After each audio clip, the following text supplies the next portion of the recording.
నమస్కారం. ఈరోజు మనం పురాణాల్లోనే అత్యంత అద్భుతమైన పవర్ఫుల్ ఘట్టం త్రిపురాసుర సంహారం గురించి మాట్లాడుకోబోతున్నాం. ఇది వినడానికి కేవలం ఒక పాతకాలం నాటి దేవుళ్ల కథలా అనిపించొచ్చు, కానీ అసలు నిజమేమిటంటే మన మనసును, మనల్ని నిత్యం వేధించే అహంకారాన్ని ఎలా కంట్రోల్ చేసుకోవాలో చెప్పే ఒక అద్భుతమైన బ్లూ ప్రింట్ ఇది. అసలా రహస్యమేంటో ఇప్పుడు డీటెయిల్డ్గా చూద్దాం. అయితే ముందుగా మనం వేసుకోవలసిన అతి పెద్ద ప్రశ్న ఒకటుంది. అసలు అహంకారం ఆకాశాన్ని తాకితే ఏమవుతుంది? అంటే మనిషికి ఈగో లిమిట్స్ దాటితే వచ్చే ప్రాబ్లమ్స్ ఏంటి? ఈ పురాతన కథ వెనుకున్న బేసిక్ పాయింట్ ఇదేనండి. సరిగ్గా ఇక్కడ్నుంచే మనం ఈ కథను డీకోడ్ చేయడం స్టార్ట్ చేద్దాం. ఈ స్టోరీలోకి వెళ్లే ముందు సర్వనాశనం సృష్టించాలని కంకణం కట్టుకున్న ముగ్గురు రాక్షస సోదరులకు దక్కిన ఆ అజేయమైన వరం గురించి మనం ఖచ్చితంగా తెలుసుకోవాలి. వాళ్లకి దక్కిన ఆ పవర్ ఎలాంటిదంటే అక్షరాలా మొత్తం విశ్వాన్నే గడగడలాడించింది. తారకాసురుడు అనే రాక్షసుడి మరణం తర్వాత అతని ముగ్గురు కొడుకులు తారకాక్షుడు, కమలాక్షుడు, విద్యున్మాలి, వీళ్ల ముగ్గురికి ఎలాగైనా సరే ప్రపంచాన్ని జయించాలని విపరీతమైన కోరిక పుట్టింది. దానికోసం సృష్టికర్త అయిన బ్రహ్మదేవుడి కోసం అత్యంత కఠినమైన తపస్సు చేశారు. ఎంతలా అంటే బ్రహ్మదేవుడు స్వయంగా దిగివచ్చేంతలా. బ్రహ్మ ప్రత్యక్షమయ్యాక వాళ్ళడిగిన వరం మామూలు వరం కాదండి. భలే తెలివిగా ఒక కాస్మిక్ లూప్ హోల్ని క్రియేట్ చేశారు. వాళ్లు కోరుకున్నది 3 నగరాలు, అవే త్రిపురాలు. ఒకటి బంగారం, రెండోది వెండి, మూడోది ఇనుముతో చేయబడి ఉండాలి. ఆ నగరాలు ఎప్పుడూ ఒకేచోట ఉండకుండా ఆకాశంలో అలా కదులుతూనే ఉండాలి. ఇక అసలైన ట్విస్ట్ ఏంటంటే ఆ 3 నగరాలు ఒకే సరళ రేఖలోకి, అంటే ఎగ్జాక్ట్గా ఒకే లైన్లోకి వచ్చినప్పుడు అది కూడా ఒకే ఒక్క బాణంతో మాత్రమే వాటిని నాశనం చేయగలిగేలా వరం అడిగారు.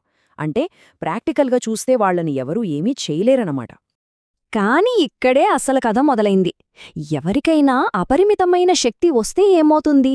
ఆటోమేటిక్గా అహంకారం తలకెక్కుతుంది కదా. ఆ అహంకారం ఎంతలా పెరిగిపోయిందంటే ఇక 3 లోకాలలో ఎక్కడ చూసినా వాళ్ల విధ్వంసమే. ఏకఛత్రాధిపత్యంతో భయాందోళనలు సృష్టించడం మొదలుపెట్టారు. ఇక తమని ఎవరూ ఏమీ చేయలేరన్న విపరీతమైన ఈగోతో ఆ ముగ్గురు అన్నదమ్ములో ఏకంగా దేవతలపైనే దాడులు చేయడం స్టార్ట్ చేశారు. మొత్తం విశ్వాన్ని ఆక్రమించారు. ఈ టెన్షన్లో దేవతలందరూ పరుగెత్తుకుంటూ వెళ్లి శ్రీమహావిష్ణువును వేడుకోగా ఆయన దీనికి ఒకే ఒక పరిష్కారం పరమశివుడు మాత్రమే అని చెప్పి వాళ్లని శివుడి దగ్గరకు పంపించాడు. ఇక్కడే ఈ కథ ఒక అద్భుతమైన మలుపు తిరుగుతుంది. చరిత్రలో మునుపెన్నడూ లేని విధంగా ఒక మహాయుద్ధం కోసం సాక్షాత్తూ ఆ పరమశివుడు సన్నద్ధమైన విధానం చూస్తే నిజంగా గూస్బంప్సొస్తాయి.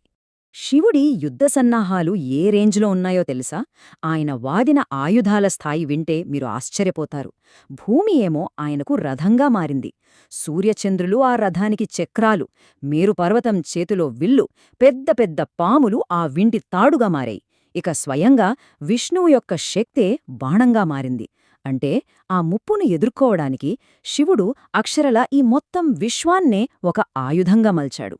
ఇలా విశ్వాన్ని ఆయుధంగా పట్టుకుని శివుడు ఎంతో ఓపికగా ఎదురుచూశాడు. దేనికోసం? ఆ 3 ఎగిరే నగరాలు ఆకాశంలో ఒకే లైన్లోకి వచ్చే ఆ ఇంపాసిబుల్ మూమెంట్ కోసం. ఇది ఎంత కష్టమో ఒక్కసారి ఆలోచించండి. అదొక అరుదైన, క్షణికమైన సమయం. కాని ఆయన చూపించిన ఆ ఏకాగ్రత, ఆ ఫోకస్ నిజంగా అద్భుతం. అలా ఎదురుచూసి చూసి ఎప్పుడైతే ఆ 3 నగరాలు పర్ఫెక్ట్గా ఒకే సరళరేఖలోకి వచ్చాయో ఇంక ఏమాత్రం ఆలోచించకుండా శివుడు ఆ విష్ణుశక్తితో కూడిన బాణాన్ని వదిలాడు. అంతే, ఆ ఒక్క దెబ్బకు ఆ 3 నగరాలు సెకండ్ల వ్యవధిలో బూడిదయ్యాయి. ఆ మహావిస్ఫోటనంతో త్రిపురాలు నామరూపాలు లేకుండా పోయాయి. ఈ అద్భుత విజయంతోనే శివుడికి త్రిపురాంతకుడు అనే పేరొచ్చింది. ఇదంతా వినడానికి చాలా బావుంది కదా, కానీ కొంచెం డీప్గా ఆలోచిద్దాం. ఇది కేవలం ఆకాశంలో ఎప్పుడో జరిగిన ఒక విశ్వయుద్ధం మాత్రమే కాదు. అసలు మనందరం ప్రతిరోజూ మనలో మనం చేసుకునే సైకలాజికల్ ఫైట్కి ఇది ఎలా కనెక్ట్ అవుతుందో ఇప్పుడు చూద్దాం. ఇక్కడే మనం అసలైన పాయింట్ క్యాచ్ చేయాలి. ఆ బంగారం, వెండి, ఇనుముతో చేసిన 3 ఎగిరే నగరాలున్నాయి కదా, అవి వేరే ఎక్కడో లేవు, మనలోనే ఉన్నాయి. అవే అహంకారం, కామం మరియు లోభం.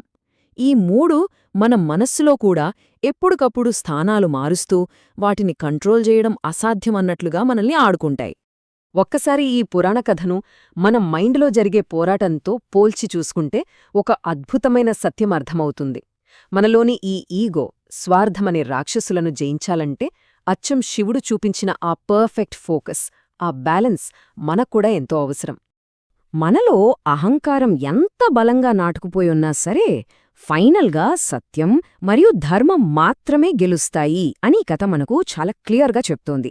అహంకారం అనేది జస్ట్ ఒక టెంపరరీ ఇల్యూజన్ మాత్రమే. ధర్మం అనేది ఎప్పటికీ నిలిచిపోయే శాశ్వతమైన సత్యం. మరి దీన్నే మనం మన రెగ్యులర్ లైఫ్లో ఎలా అప్లై చేసుకోవాలి? మనలోని ఈ ఈగోని జయించడానికి ఒక సింపుల్ అండ్ పవర్ఫుల్ ప్రాసెస్ ఉంది. ఫస్ట్ స్టెప్, మనలో గర్వం లేదా స్వార్థం ఎప్పుడు డామినేట్ చేస్తున్నాయో రియలైజ్ అవ్వాలి. సెకండ్ స్టెప్, వెంటనే రియాక్ట్ అవ్వకుండా మన ఆలోచనలన్నీ ఒకే లైన్లోకి వచ్చేదాకా ఆ క్లారిటీ కోసం వెయిట్ చేయాలి. ఇక ఫైనల్ స్టెప్, సత్యం, ధర్మం ఆధారంగా కరెక్ట్ డెసిషన్ తీసుకుని ఆ అహంకారాన్ని దెబ్బకొట్టాలి.